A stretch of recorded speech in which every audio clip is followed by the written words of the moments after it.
Okay, everybody, welcome to Creating Woodlands, our session tonight, looking at all the highs and lows of creating woodlands from scratch in a community woodland plot that you might have.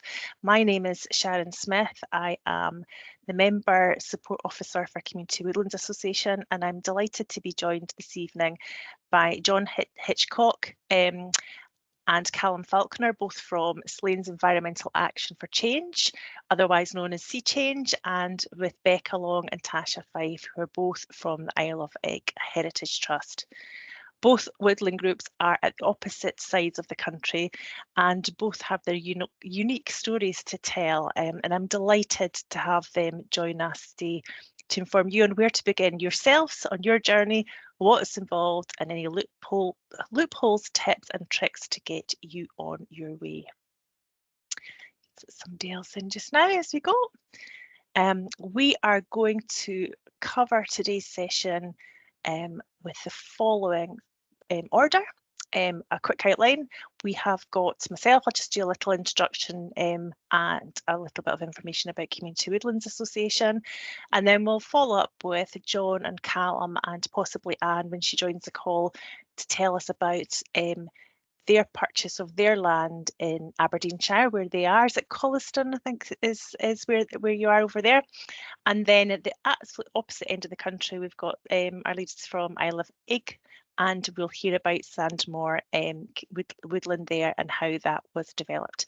And at the very end, we'll have some time for a Q&A, but please do put your questions into the chat should you have any more any questions that arise as you go, and we'll stop and we'll take those questions and answer them as we go. But before we begin, I wonder if you could just indulge me a little bit. We will have people who are not members of Community Woodlands Association watch us on YouTube, but also join us today. And I just would like to share with you what Community Woodlands Association can do for you if you join us. We're essentially, we help communities connect to their woodlands. We have over 200 members, most of whom are community woodland groups owning or managing woodland in Scotland. One of the benefits of being a member of CWA is that we advocate in the political arena on behalf of our members. So for example, we're currently responding to the deer control consultation on behalf of our members. We provide support and advice to communities who are looking to start up a community woodland group or who already have a woodland and are looking for ongoing support. We listen to our members' needs and then support with training sessions, exchange visits, mentoring programmes, and we also have an annual conference open to our members. We have a forester named Fyffe in our team, and he's able to provide paid advice and consultancy to any groups that should require that. And finally, we work in partnership with strategic partners across Scotland to make it easier for our communities to be actively involved in the woodland management of their land. And if you are not a member and you wish to become a member, then the process of doing so can be found on either by clicking on that QR code or snapshotting the QR code, or I will put a link into the chat for you to access that shortly. Okay, so without any further ado, I would like to pass you over, John. I wonder if you want to take control of the slides, John. Is that us unmuted? There we go. Does that work? That's looking promising. Excellent. Well done. Thank you. As well, are we? Recording you this. Are. Yeah, excellent. Right. Do I recognise everything on here? Excellent. Yeah, very good. Evening all, or those who've managed to come and join us. So and of course on YouTube for after. So yeah, John Hitchcock, and we've got Callum with us who's going to join in with our slideshow. We're just talking through the progress that our community made in gaining funds and for purchasing the land and for planting 18,000 trees. So we'll talk you through some of the fun and challenges that we came across. So just to kick off that slide, if you can see that one, woodland creation, sharing the experience, our experiences, and yeah, as we say, Community Woodland Association have been really helpful for us. Not a key in some areas, but it's been wonderful having somebody to turn to when you're thinking, oh my word, where do we go now? Where do we get some direction on these sort of issues? There must be people who know all about this. So Piers has been great on that. We've had a fair bit of involvement, so that's been useful for us. So we'll carry on through the slides. Just to give you a little feel of where we are, and to give an indication of how far north we are as well. So I've drawn the arrows right across. We're right on the coast on the east side at Ellen, just on the coast by Ellen, a little community called Collieston. So we get battered by the easterlies and have conditions appropriate to that. Not many forests around on this coast, probably because it was all just taken off and it's a lot of agriculture here. Forests do grow, but they take a long time to grow. They're slow and they tend to grow at that sort of angle. So, and yeah, just to give an indication of where Eigg is relative to ourselves, we put that one on. Right. How do I get on with my slides? Yep. Oh, good. I can move on to the next. As we say, SEAchange, our community woodland, fully grant funded. We've managed to get the funding for a purchase of 11-hectare field, and the church that you can see on this picture, actually, we managed to get the funding at the same time for that. So we've also purchased the church. We've also got a community garden and a little bit of woodland behind the kirk there as well. So there's a lot of stuff going on. And we got separate funding for the purchase and planting of 18,000 trees. So we'll cover a little bit more of how we went about that, some of the decisions that we made. So that's a little picture on the day that they arrived for planting our trees. Once we had deer fencing in and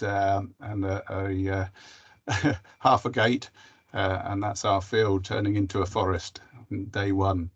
So early days in getting the grant funding and progress with planting the trees, we engaged a consultant contractor to manage the design of the forest, and this was the map that was progressed. Down at the bottom right, we got the little red cross. That's the sort of car park area, and the kirk that you saw in the picture there is down to the bottom of this bottom right of the road here. Blue line through here, we've got a field drain, and basically they designed for us, and we worked on the various varieties, species of plant, and all the rest of it. And Callum's going to talk us through what we've ended up with and where we got to on that.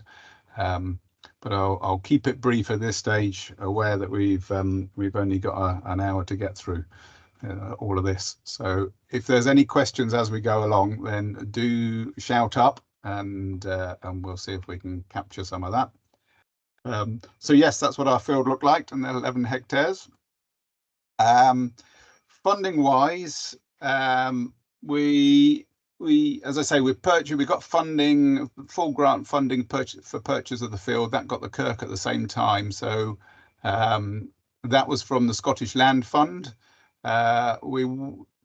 We struggled with other options for that. I think likes of lottery and the rest of it are not really up on this sort of side of things. So yeah, that seemed to be the only option we had, but that was great, and managed to convince that it was all a viable project for us. Which obviously it has been. Grants for the forest planting. We looked at the Scottish Forestry grant, but in the end we went with, we managed to get awarded the Rural and Islands Communities Ideas into Action Fund, which was a big benefit for us. And I'll quickly run through some of the pointers here that we felt made quite a big difference. the RICIA, or whatever it is, the communities, the fund we got, the Rural and Islands Fund, was quite open as to what you could do with your forest. And it didn't have the requirements, or from a longer term point of view, as basically, there's your money, go and plant your forest, get on with it, which was fantastic, very easy and straightforward for us. So key points from a Scottish forestry issues were that the Scottish Forestry Grant is actually designed, or was designed, I think it's less of a gap now than it was, but it was designed not to cover the full funding of the whole forest. And I guess that would seem appropriate if it's landowners, businesses that are going to get the grant, that they have some skin in the game, and it's not fully funded. But for a community charity, that it was pretty difficult to work, because the calculations that we put together, we ended up with something like a 35-40 grand deficit. So that wasn't very popular in the community to go ahead and approve and get that grant, as you can imagine, knowing that we still had 40 grand to find. So that was a useful exercise, and we were lucky that we managed to get onto this next one. They were also very prescriptive on trees. It was very much about native, and I think it became quite an issue if you started putting in a few guerrilla plantings and your own type thing, which is Callum's expertise, and planting other things that you just have an interest in. So as Callum will explain later, we've got a few varieties just for the sake of it, sort of thing, and that folk contribute, which is nice to be able to accept contributions when people are showing willing and joining in. But it's a bit of a shame if you can turn around and say, oh, we're not planting any of them, thank you. You can keep your sycamore. But no, we've put all sorts in there. So that's been good. And there's also longer term management, insurance, beat up, all that sort of thing that you have to commit to when you get a Scottish forestry one. So just to keep an eye out for those ones, but yeah, can be very relevant. Okay, on to the next slide. As I say, shout out with questions if there are any as we go. So the interface with the community, that's been a big thing, and as is always on these sort of community projects, trying to make sure that everyone's brought along and involved and supportive of the exercise. And our community is fairly unusual in the capacity of the volunteering and the activity that it does. As I say, we're a small community on the East Coast. Has been a sort of a commuter village, a lot of oil industry and other industries that have employed people for a long time, but it's not grown with a big estate on it, and it's very much a very active community, but which is great, obviously, to be involved and getting volunteers and people to join in and enjoy participating. The downside is that there's lots of people, those that are volunteering end up doing lots and lots of stuff, getting involved with lots of different things, and it's difficult to share that, or the capacity around. And there's a lot of folk also wanting to be kept up to speed with what's going on. So that needs quite a lot of effort, quite appropriate to do, but a point that I would make is that the success or failure of a community project can often be measured in how it pulls together or breaks up a community, rather than anything to do with the function of what it actually achieves. So keep in mind that keeping the community together is success, really. It's all about doing stuff together, and it's great if you can offset some carbon as well. So need to keep folk informed, certainly of the objectives and constraints and what we're working with. When you're getting grants, then they have some strings attached, so that's good to share. We sort of stumbled here and there on one or two of those issues.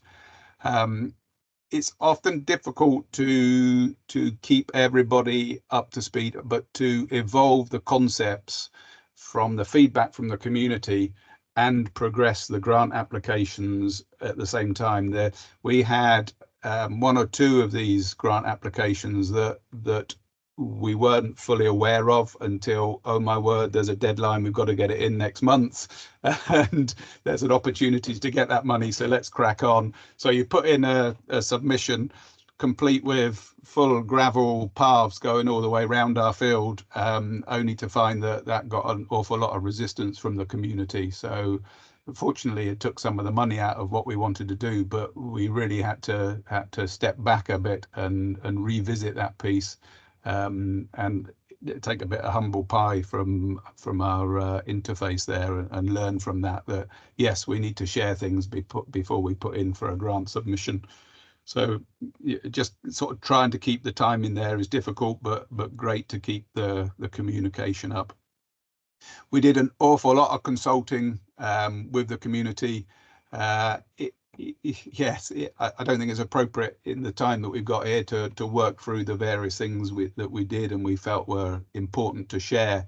But I would think it's prudent, we didn't have from the start, but it would be prudent on a new project to have a think about the key components, the key, the design of the field, the trees that are going in it, the chemical use, the organics, what's the objective in terms of carbon sequestration or project or community entertainment, community amenity. All these things would be good things to have a plan of when you're going to share them and tying them in, so that people know that those communications are coming, rather than continually bugging you saying, when are you going to show us this, when are you going to show us that. So that would be John, yep. John, could I come in and ask, how communication's always a challenge for groups? How did you find, like, what method was best for your community? How did you communicate with them? Oh, that's a good one. Best methods. Well, we certainly had a number of actual meetings, but I guess some of this was through COVID as well. So we all learned this forum. So we did quite a number of online as well, inviting to those. So they would get some good turnout. And yeah, trying to get people. We got a village hall in the community, and we're able to get folk together there. And I guess there's a fair bit of sort of touting around the village as well, isn't there? Of just, the network. Yeah, perfect. Trying to make sure we get to the right folks. So yeah, that's a good one. We do also have an email list of members. So we send an update round to that fairly regularly and get some emails on that. So that's been a key element. The shame Anne's not with us yet. She's fantastic at keeping on top of all of that. It takes a lot of effort for somebody to to make sure you stay ahead of that game. So, but Anne's great at that. Yeah, and obviously, as with any project, responding to feedback is a juggle. You can't have you can't appease everybody. You have to remain respectful of lots of views and opinions, even if they aren't the same as your own. But it becomes difficult at times. I think it's good to be prepared that there will be difficult times. We had some pretty stressful periods, certainly when we got onto the glyphosate debate, and yeah, that was affecting some folk on the group, and was a shame, but we managed to work through it. And I think we certainly believe we've made the right decision. I'll come on to a bit of that later, but that was probably the hardest one. But there's always little ones that catch you out, and yeah, I think it's just making sure that you keep open to the opinions and having those conversations. Interface with community, that's that one done. Planting. Shall I rattle through this, or do you want to? It's probably good if I keep going and you can tell us keep me straight on where we're going with some of the extras that we've done. I'll give you a bit of a feel, certainly at the start, that the original plan was 16,000 trees, and we obviously had the conversation on can we plant it with volunteers and get lots of people engaged and involved, which is what we all dearly wanted to do. Or should we go for commercial planting? There were some constraints from a point of view of the agreement on the purchase of the field to make sure that we did a professional job in the planting and got as much benefit as we could from it. So we wanted to make sure that we were giving the trees the best chance. We also ended up, because the grant was awarded, I think it was in January we got here, and we had to spend the money by the end of March, by the end of the tax year. Again, another constraint that is so common on these grants. So basically we had to engage a contractor, get the invoices in, get the trees purchased, and this is end of the bare root season as well for planting trees. For those that are familiar with that, that's a time of year really, through autumn through to end of spring or end of March. So yeah, they had to get them in the ground, and we didn't think that we were going to get enough volunteers and the capacity to plant them well. So it's interesting to note, though, since some of those conversations, we were aware that some professional planters would plant something like over 2,000 trees in a day. So it could be realistic, and I'm looking forward to hearing what Eigg have done. So I think in regards to the planting, if you go with the professionals, you are getting the best result at the end of the day. Great to use volunteers and children and that, but if at the end of the day you want the best success rate, I have pretty strong views on it. Got to spray the glyphosate. Nobody wanted to use it, but the success rate has been extraordinary, and we're only having to use it once. So the advantages of having such a small failure rate outweighs. What sort of beat up do you think we've got at the moment? The last beat up I did was just this week, and out of 18,000 trees, we've probably lost about 350. You know, it's less than 2%, which in the commercial business is unheard of. The most we lost was about 250 of the Scots pines, but they were pretty poor stock, and we knew that they were poor stock at the beginning. The broadleafs, we lost, 10 to 20 from hair damage, and we don't know how the hair got in, but because it's rabbit proof, but there's been no sign of hair damage since then. So I've had professional foresters turn up and just really can't believe the success rate through a combination of spraying the once and also the stock, and we were lucky, and some of the growth rates have just been shockingly good. I guess we should point out that we're on a pretty healthy field as well, a field that's been had fertilizers and all sorts on it for years and been worked, so it's pretty well. I think the other thing to note, depending on location or where you are, we had the whole field sown with red fescue grass, which is a light grass. It doesn't grow terribly tall, so you're not competing, and the combination of the fescue grass with the spraying, we really have given the trees the best start, and it is evident. It's clear that our success rate has been outstanding at the moment. So, having said all of that, with the commercial, it's also the contractors is planting. We very much feel it's great. Lots of people want to get involved, and it's great to the touch and feel, the bare root and the whips and the soil, and get involved in doing that. So we try and do that with as much as we can of the extras that patches that they missed, patches they couldn't access, trees that are too big, or there were a good few 500 maybe trees that were hand planted.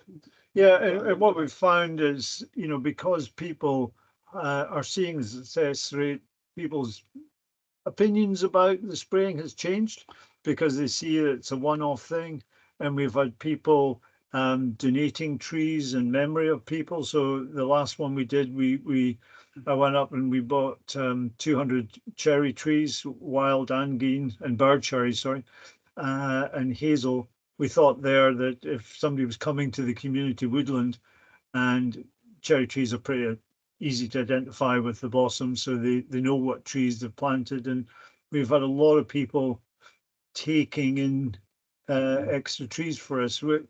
It depends what you're looking at. One of our goals is to be educational with the children in the village, and we've put in slightly more paths, which opens up the area for the biodiversity. And we're looking at having a more of a sort of arboretum feel to some of the trees. So, you know, I could do some walks with children, identification, plus the fact we really are experimenting with what species are growing in a salt-laden environment. I mean, white beam is a very good tree, but we didn't plant any white beam because of the constraints of the timings. We've gone sycamore, which the debate between naturalized and native trees.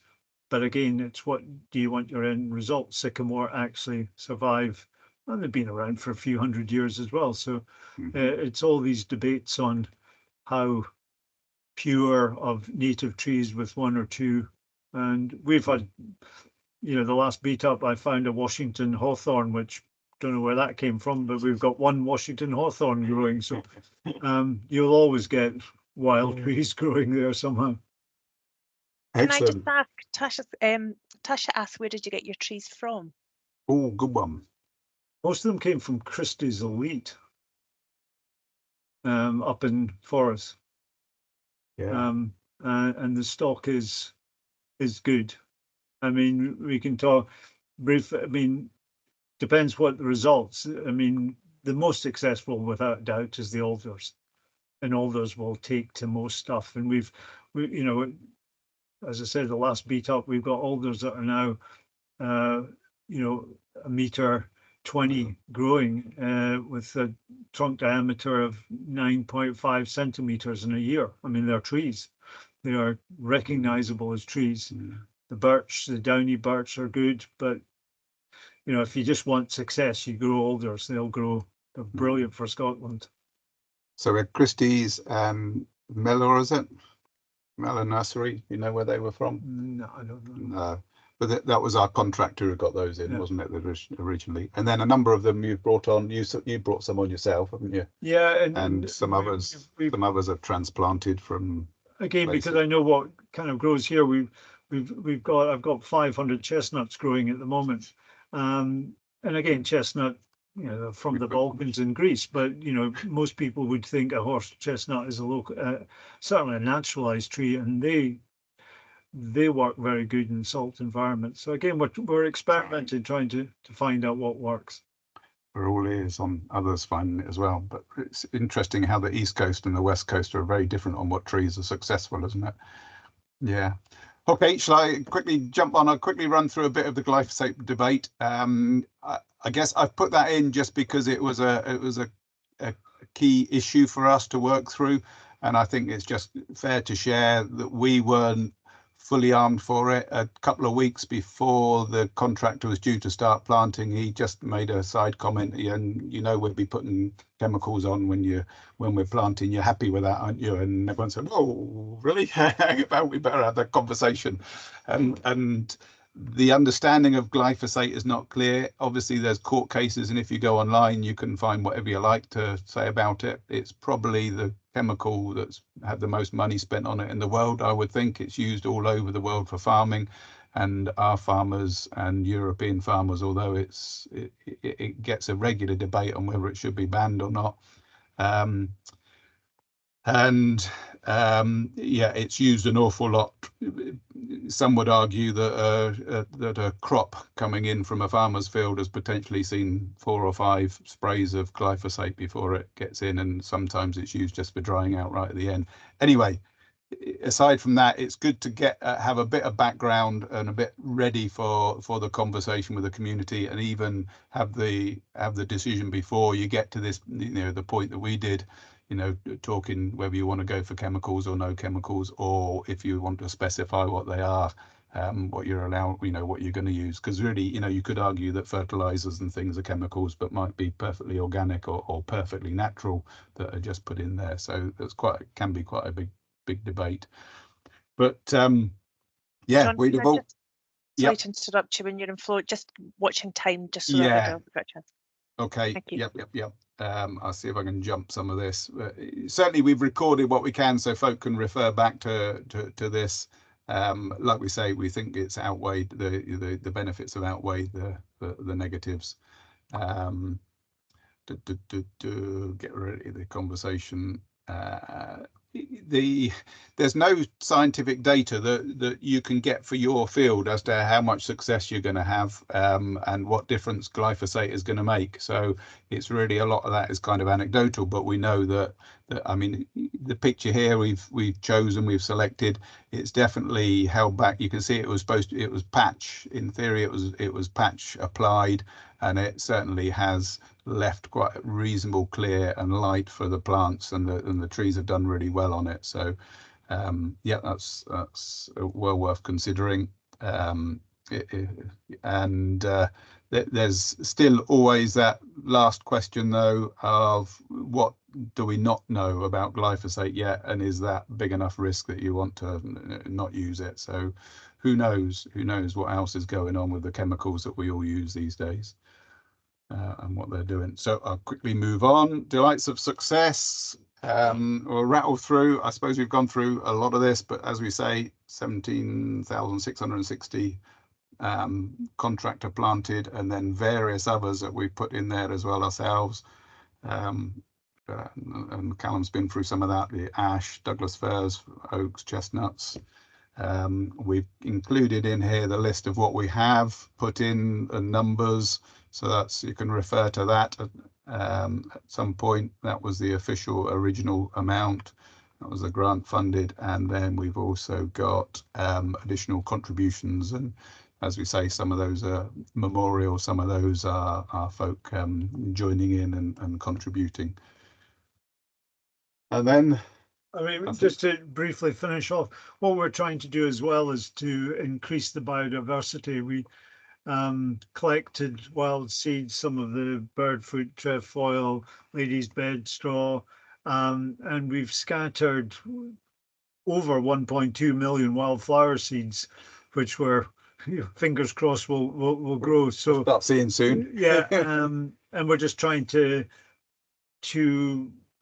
grow with the new pass system, which helps. Actually, if you put more pass in, it becomes a greater amenity.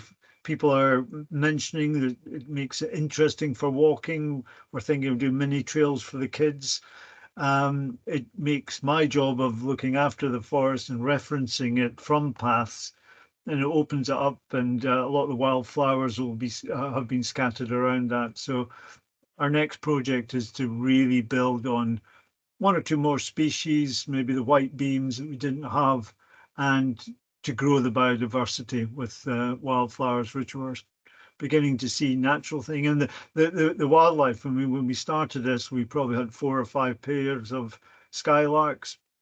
We've got in excess of 20 pairs now, because it's no longer an agricultural field. So that's the exciting thing for the future.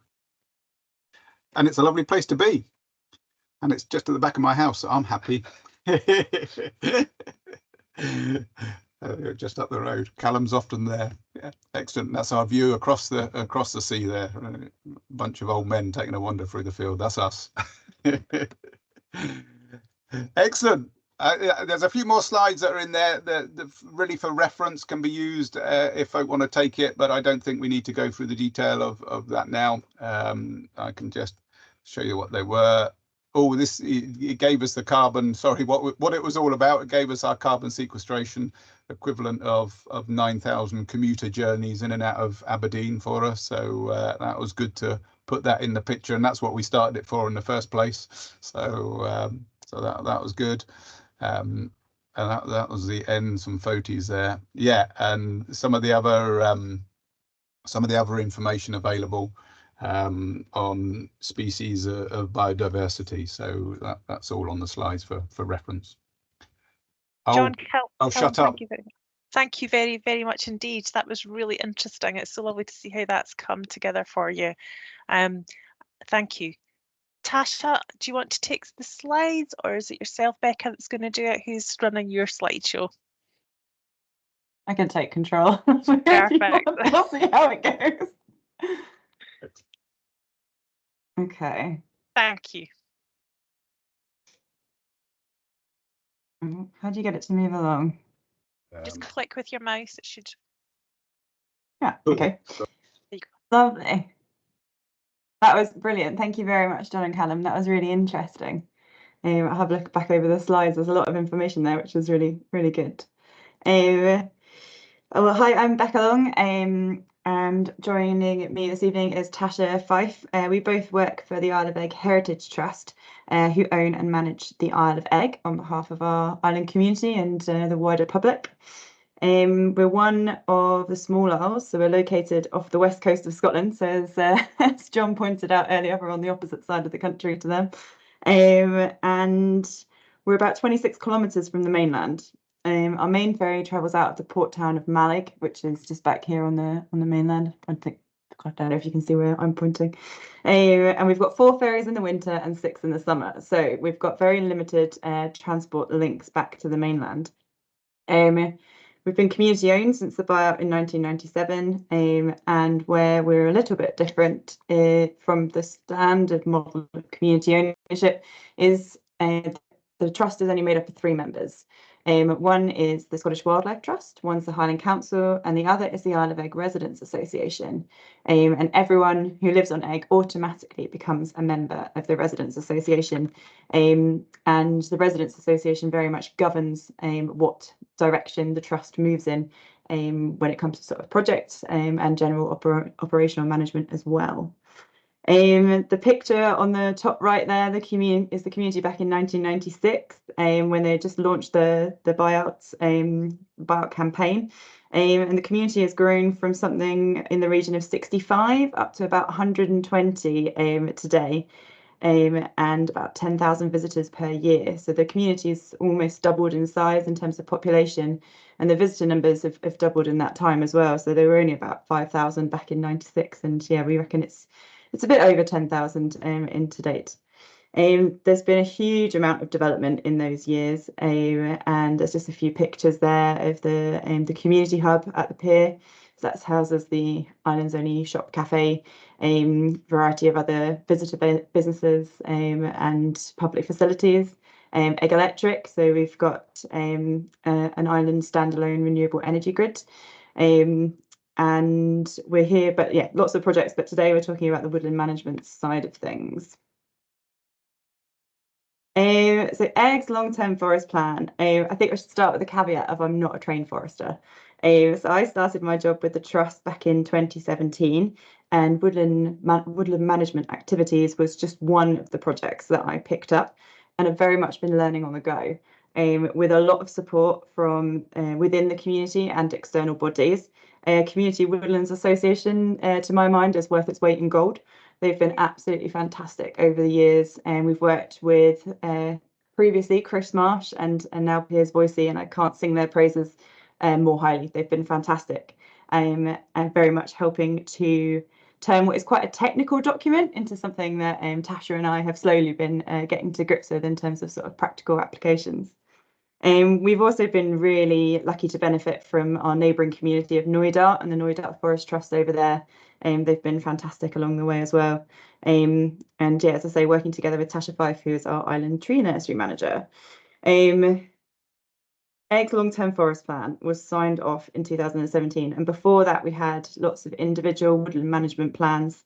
So this was the first time that a plan took into consideration all 247 hectares of forest land across the island, which is split into something like 13 compartments. The document set out all the management objectives and ambitions for Eigg's woodlands over the next 20 years, but it was a signed off 10-year plan. It's a document that, as I say, Tasha and I inherited, along with the Heritage Trust and the community more generally. And we've been working to make sense of quite a technical document, and as I say, working on practical applications. Moved on? No. There we go. So in terms of sort of all things woodland priorities, 3 of the management priorities from within the long-term forest plan and for the Isle of Eigg Heritage Trust, we've got our island wood fuel supply. We are very reliant on solid fuel over here on the island. We can't use electricity for heating yet, and we just don't have the capacity within the grid. So having a reliable forward supply of seasoned firewood is really important to us. It's also feeding into our net zero ambitions. And so through that, we've got a phased programme of timber harvesting, which is outlined in the forest plan. We've just actually undertaken a second cut this year. So we've taken out some of all of the phase 1 compartments and some of the phase 2 compartments. We've managed it with external partners rather than bringing in a forest management company, which has helped save some very valuable pounds, but also I think has delivered extra additional value over and above what we could have expected. The first time around, we worked with Knoydart Forest Trust, who did all of our tractor and trailering, moving everything down to the pier. But we had Ian Shaw, Glencoe Timber, who has been just fantastic to work with as well. And then the island tree nursery. As we know, what comes down must be replaced, and we are looking at opportunities for island production to help with our biosecurity, survival rates, and produce local provenance trees, not just for us, but for those in our region as well. So the project we're here to talk about today is the Sandamhor Woodland Creation Project. It was a suggestion within the long-term forest plan, and is shown in this picture on the right-hand side. It's this hatched green area, and it was 28.5 hectares in its original iteration. The idea was that it would join up our main plantation with an existing woodland, also the existing Sandamhor woodland. And we had a joined up meeting or a joined up visit from Community Woodlands Association, Scottish Forestry, the Woodland Trust, and some other partners who came over. I can't remember the entirety of it, but there was a lot of brains on the island who all came over to see everything that was going on in general. And this was very much the trigger for Woodland Trust involvement and sort of spurred this woodland creation project forwards. Iona Hyde came out from the Woodland Trust to Eigg in January 2018, and Tasha and I had a good walk around the site in the rain, in the cold, and in the dark. And I think after that initial visit, we were left feeling quite overwhelmed and feeling like this project was pretty insurmountable. The terrain of the site was varied, and the financial figures as the capital outlay, it was some scary numbers to take on board at the time. But we persevered with support from the Woodland Trust, and the drive to establish new woodland was there, but we had questions around the challenges of how we could actually deliver a project of this size and scale, and whether we had the appropriate resource to be able to sort of drive it forwards. We had an agent that worked up the planting scheme. Again, this was all connected through the Woodland Trust, and they came over and walked the site and came up with this planting proposal, which is what you see on the left-hand side there. In hindsight, I think we wished we had actually walked the site with them, as the terrain is certainly variable, and we had more local knowledge, I think, than we had the confidence perhaps to put forwards at that time. But as with everything, hindsight's a beautiful thing. Yes, the application went in. In the end, it was, well, following the site investigation, it was only 12.74 hectares in total that was actually suitable for planting, which was far more manageable from a financing point of view, but also from a tree stock point of view. We felt really, really strongly that we wanted the trees to come from our own tree nursery that was just getting established at that time. So the Forest Grant Scheme application, again, was supported with help from the Woodland Trust, and helped to sort of navigate that quite technical process that John and Callum alluded to a little earlier. We did go down the road of using Scottish forestry, but again, we had to keep a very close eye on our financial management of the project rollout. Yeah, budgets were tight, but we were quite fortunate in that we had some existing fencing that we could take advantage of. And we don't have any deer here on the island, so there's no need for deer fencing, which is a pretty unique situation, I do realise. So yeah, in much the same manner as Piers has sort of helped us with other applications, we had support from the Woodland Trust in this project. And the application went in, gosh, I think it went in 2019. So from the first site walkover in January 2018, we didn't put the first trees into the ground until the start of 2020, just as everything started to go a bit bonkers in the world with the pandemic. I handled all the office parts of the process, and then laterally the grant claims, etc. But it was Tasha that actually led delivery of the project on the ground. And I should probably say that the time lapse between sort of January 18 and 2020 actually gave us the opportunity to grow some trees, which I'll let Tasha talk about in a moment. So it was 17,500 trees in total that went into the site. And there's some pictures here of not only the planters on the site, but yeah, some of the terrain and some of the weather conditions that they faced as they were actually planting out some of these trees. But I think one of the really special things is that the whole of the ground delivery happened on Eigg, and it was delivered by people from within the community. So yeah, all of the trees were supplied by the Eigg tree nursery, and then it was a team of planters supported by people that were handling sort of logistics and moving trees up to site. Everyone was all Eigg centric. Tasha, do you want to say anything else about the actual physical delivery of the project?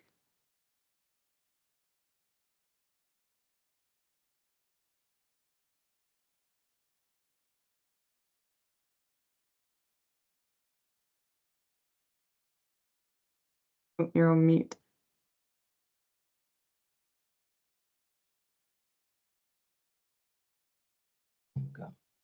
There we go. Can you hear me now? Yes. Nice. Yes, we were kind of, I guess, thrown into the deep end, I would say, for two reasons, because like Becca, I have no experience in forestry at all whatsoever, and set up the tree nursery in 2018. My dad had grown a lot of trees on his croft, so I had been picking his brains about how we go about growing trees, and watching what he'd done helped him out a little bit. But I went to see a few of the tree nurseries on the mainland before setting up, and yeah, kind of came back and had all these ideas, but ruling out the project of setting up a tree nursery was completely different from what I had in my head to begin with. So, and also our original setup was sort of working with a long-term forest plan. It was indicated that we would be aiming to grow 8,000 trees a year, and so I had kind of set up something that I thought would roughly take 8,000 trees, and it very quickly became aware that actually with the first project that we were kicking off with the woodland creation needed 17,000 trees. So that was a very different number right from the offset. So that's why I say we were thrown in the deep end, because not only was I setting up a tree nursery, but also learning how to grow the trees and getting a massive number ready for 2020. We managed to split the planting over the 2 years, because we only had 4,000 trees actually available in 2020 at the beginning of the woodland creation site. Mainly that was the first learning curve, actually, because I'd kind of based everything on growing 8,000 trees. But actually at the end of that year, you don't have 8,000 trees ready to be planted out. A lot of them were too small, etc., etc. Big learning curve yet again. Actually, if you're going to have 8,000 trees, you're looking at growing double that. So immediately our capacity in the tree nursery needed to increase massively. And then alongside that, actually rolling out the woodland creation project itself, I had never planted trees on this kind of scale. We had done small projects with, I was the volunteer manager previously, and we had done a little bit of planting in our forestry plantation previously, but it was a very small project, and yeah, I had no idea what we were about to embark on. But yes, 2020, I had volunteers all lined up to come and help with the first 4,000 trees, and then COVID hit, so that all had to be cancelled and yet again thrown in the deep end, because we realised that we had the trees, 4,000 trees to grow in the ground, but we didn't have the people power.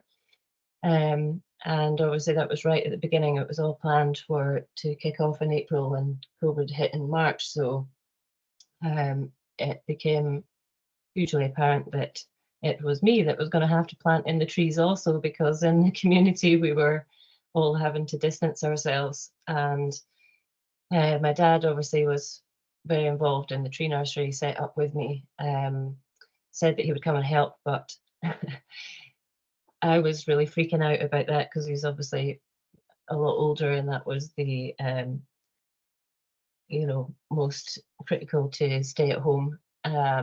So we managed to work it out anyway, that we would individually carry trees up onto the site, and we would just go to the tree nursery independently on different times of the day, and then we would go carry the batches of trees with us that we could plant. So it was very slow progress, but we managed it all unbelievably over the course of a month or something. And we had very clear lines on the field where my dad would work on that side of the field, and that was his spade and his gloves, and I was to work on the other side of the field. You know, it's crazy to think back, but you know, and we managed to pull it off. But through all that, I think I learned a lot of a lot of things of how not to do a project and how to do a project. So for 2021, somehow I managed to grow and have ready the other 13,000 trees to go in. And we managed that by, yes, employing local planters, and also the logistics of it, like Becca was just saying, with we managed to hire ArgoCat that was on the island, so that we weren't physically carrying the trees, because that was absolutely backbreaking in itself, just getting the trees to the site. So second time round, I felt like we were a bit more on it. And eventually all the trees got planted in the ground, and now very quickly we're managing to see trees that are as tall as me, if not bigger already, since 2020, which is absolutely incredible. I had no idea that you would start to see a forest that quickly. When we were planting them in, they were only 20 centimetres tall. So yes, that was the biggest shock for me, and really got the excitement of seeing what we were actually rolling out on the ground, like physically rolling out on the ground and growing in our own tree nursery. So yeah, it's just a very good project all round. I'll hand back to you, Becca, for your last slide, I think.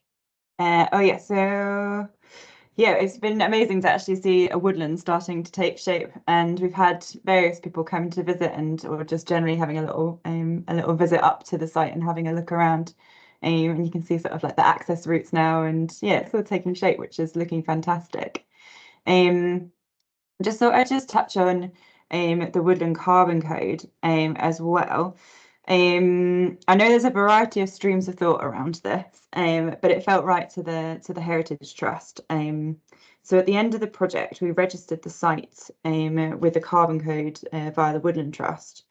The idea was to create a capital pot to help reinvest into woodland management objectives here on Eigg. As you probably are all familiar with, it's not always easy to grow capital pots, particularly for delivering woodland management projects, and you are very much at the mercy of different grant funders.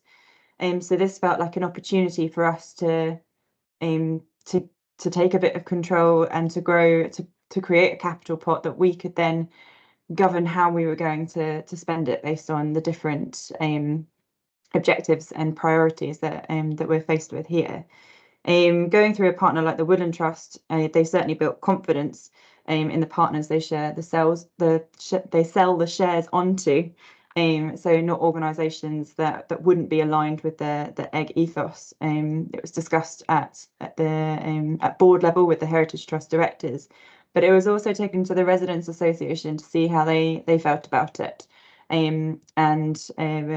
Yeah, the outcome has been we've been able to put money into topping up different planting projects and put money back into the tree nursery. It's helped fund the addition of timber harvesting. It's gone into a variety of things which we wouldn't have been able to necessarily achieve otherwise. And the woodland creation site is very well positioned as a woodland, not just because we're seeing the amazing height of the trees, but it's not likely to ever be a site that we would want to develop for another purpose. So it didn't feel like we were taking away from opportunities for the future community of Eigg. And at the end of the day, it's 12.7 hectares, not tying up a huge amount of ground over a very long period of time. So yeah, just quickly touch on that, and then I'm going to hand back to Tasha to talk a little bit more about the tree nursery. It is just so you know, we are going to be over time, but if you're all happy to continue staying a little bit longer, that would be wonderful. It'd be great to hear your full story.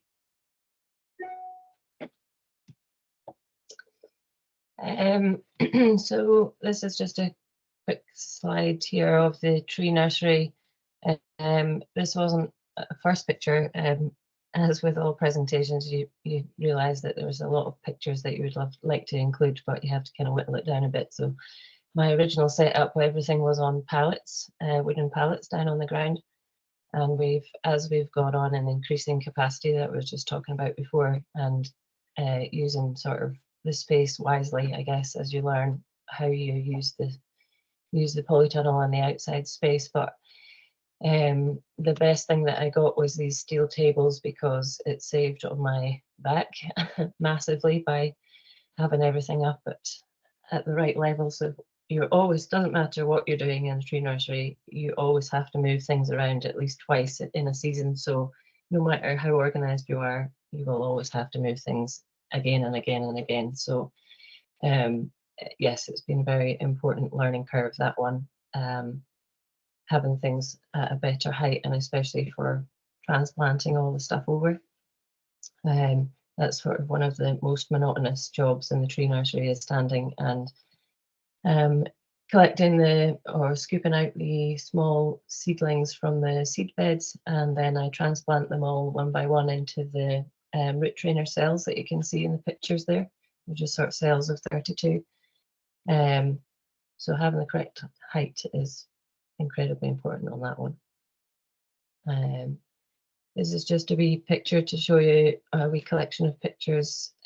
We are really lucky on Eigg, especially because we're a windswept and sea-aired island. We actually have a brilliant collection of species on the island, and we collect all our own seed from Eigg and store it ourselves, so don't send it away to be what's the word, with a seed kind of bank or anything like that to process. That's what I'm looking for, to process the seeds. So I process all of the seeds myself, and we store them over the winter, and try and keep them rat proof and mice proof and all these kind of practical things. Again, another learning curve of leaving things out and coming back the next day and all of my seeds have been eaten overnight by rats or whatever. They're very smart.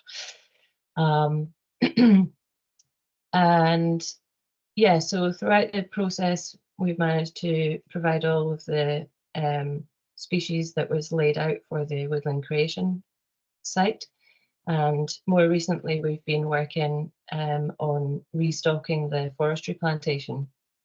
So the picture of the 3 people standing at the side of the road was the first day of restocking in our forestry. which we've decided to have like a mixture of native and non-native species. So it's kind of productive species like sycamore. And also we've chosen conifers that is Douglas fir, western red cedar, and Scots pine as our kind of productive species. And there's always a chance with all the different diseases and everything, and our current climate crisis, that we have no idea what's going on and what will happen in the future. So we decided to kind of do a little bit of every species and see what grows best with the ground condition and exposure on the sites and all that kind of side of things.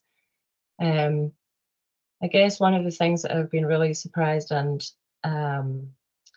yeah, makes me really happy is that through the whole project, we've managed to provide local employment opportunities throughout it, which is a massive bonus, especially because the tree planting series time of year is usually in the winter when there's less employment on the island. So it's definitely starting to pick up interest in that department. It's just great to be able to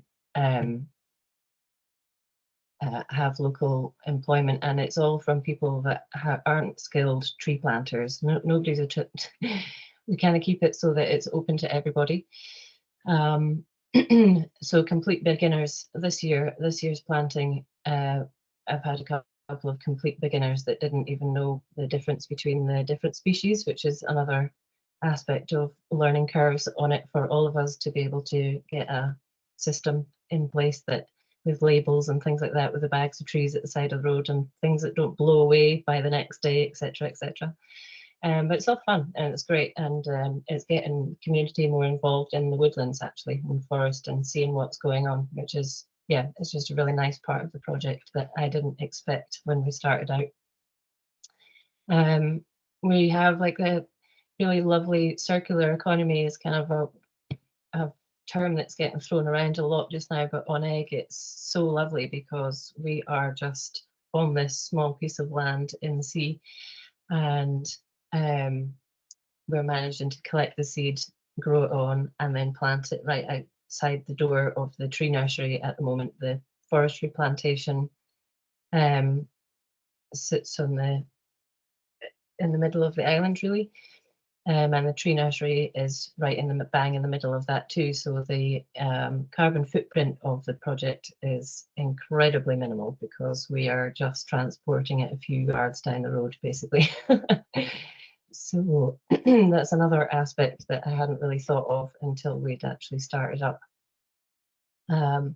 Education and learning, just like you guys in Aberdeen, has been a really important part of it, and having the Eigg Primary School involved. They come and plant in tray of hazel or another species every year. I've managed to get the full circle of that learning curve for the primary school kids. They come in and they plant the trays of hazel, and then the following year, like just now, we've got a planting day with the school kids in a couple of weeks, and they'll come and plant the hazel trees that they've grown. I've kept them aside especially for them so they can start to really learn about their woodlands, because it's going to be for their generation, not for me. So yeah, that's just great to have kids involved. It's real fun. And loads of other community groups as well have been interested and come over, kind of having like community exchange events, which is just, yeah, that's really a joyous part of the project when you can fit it in. And the support again from the Woodland Trust and Community Woodlands Association, and also the SWT, has been, yeah, phenomenal. There's a lot of things that we've just learnt as we've gone along. The first picture in that collection is I think they called it a deer truffle. So there's a lot of fungi that starts, especially going back and doing the maintenance of the woodland creation site. I've discovered, because you're getting down on your hands and knees and at one with nature, cutting the bracken from around the trees. It's been incredible watching the change of the ground on how wildflowers are just starting to grow by themselves, and also the fungi is all there, and sort of by walking over the sites, seems to spur seeds that are dormant in the ground previously. So it brings them all to life. So that, again, there's another aspect of woodland creation that is an area that hadn't been sort of walked on very much. So the bluebells the following year was an incredible blue on the hill. So personally, out of all of this, I've probably learnt the most. It's been an incredible university college, I guess, for me, because yeah, by the Isle of Eigg Heritage Trust being community-owned island, the opportunities that arise from that alone is incredible for people. So I'd say the observation and record keeping is one of the hardest parts of it all, because you've got to remember to go back to your sites, and yeah, maintenance of specially woodland creation sites is not, I think, is not hammered home enough to projects, because you're so fixated on keeping all the grant forms up to date and rolling out the actual project. The maintenance side of it has been a huge stress in some ways, because you've got the bracken growing and you know that it's got to be done in June, July. The first year we did 2 cuts on the bracken. We had a team of bracken cutters paid, and the second one I ended up doing on my own, which was absolute madness. That's just why I've got a very sore back now, because of ridiculous decisions that we've made in the past. Again, you live and learn. And yeah, observing is another really important key thing, I think, to all these nature projects that we've all got on the go at the moment, because just simply by walking around you start to recognize the different seasonal changes, and if you start keeping a record of it, it's really interesting to see the blossom is very different one year to the next year. On the blackthorn, for example, has just all started to come out, and hawthorn, and it's incredible just actually having the time to walk around and observe these things, and hopefully taking a little record of it so that you can look back at your old diaries. I've kind of got a very patchy record keeping. In some years have been very good, and other years I've just been writing down, I had 3 tea breaks and some biscuits were really good today. Not always the right records that you've been keeping, but it's a set of records. Yeah, for the tree nursery, we've been building on really obviously having a supply of trees for ourselves. That was the fundamental output of the project. Within that, I've kind of realized that we have to, you know, just to be able to pay my wages, we have to sort of, again, increase capacity to a scale of size that we could have 10,000 trees a year for ourselves, for our own planting projects, and then potentially sell 10,000 trees to local crofters on the island and farmers that will take on the planting initiative grant schemes. And also this year we've just managed to send trees off island, so we're now exporting trees, which is a very exciting stage to the project. We're just through the Woodland Trust, they've kind of been the overall umbrella for the crofters in Uist and Barra, and placed the order with me.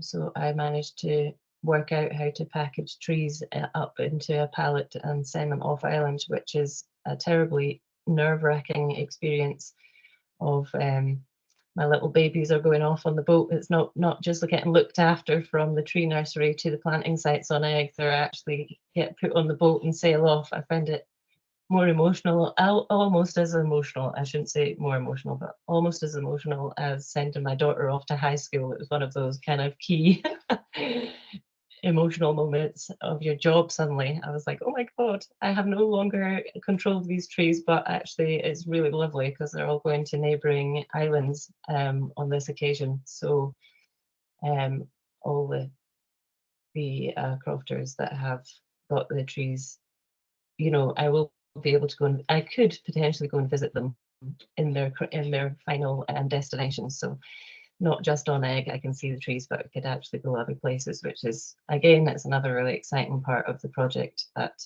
I had no idea we were going to be at this stage by now.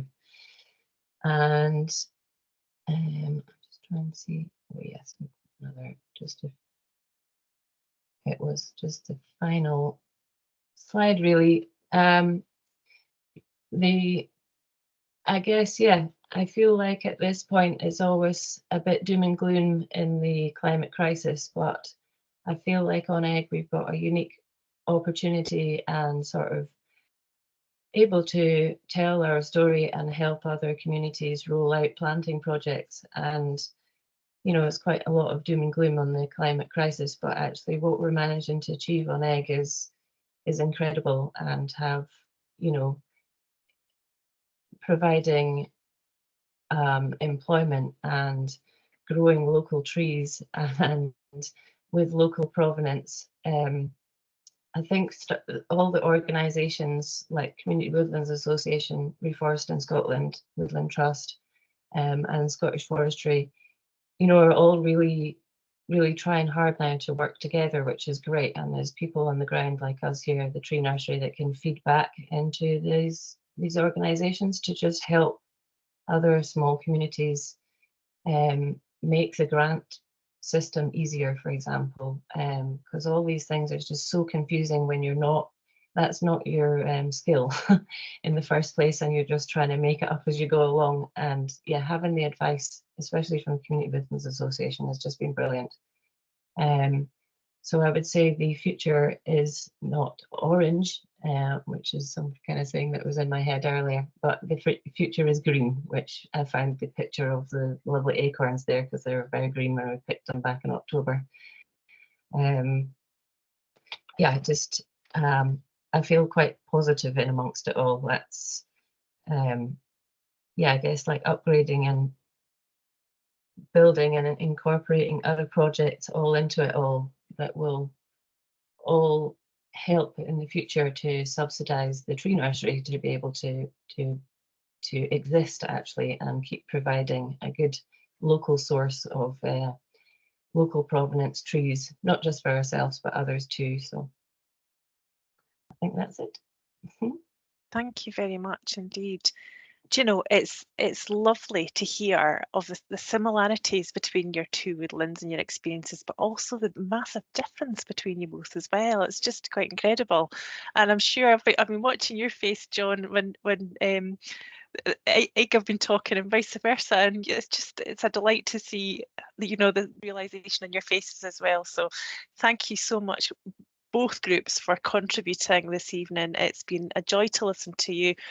And well done to both community woodland groups. You have achieved a massive amount in really difficult times, and you're right, the future is bright. It certainly is in your hands, that's for sure, folks. So thank you very much for attending, those who've attended today. This link will be on YouTube hopefully next week, and I will email out tomorrow to those who have attended, just a little feedback form, just so we can learn from today's experience. But thank you so much to all of you who've attended. It's been terrific, much appreciated, and have a great evening. Take care, folks. Thank you. Thank you very much for pulling it together, Sharon. That's brilliant. Thank you very much. No problem Yeah, at all. thanks. That's great. And if Take you're care.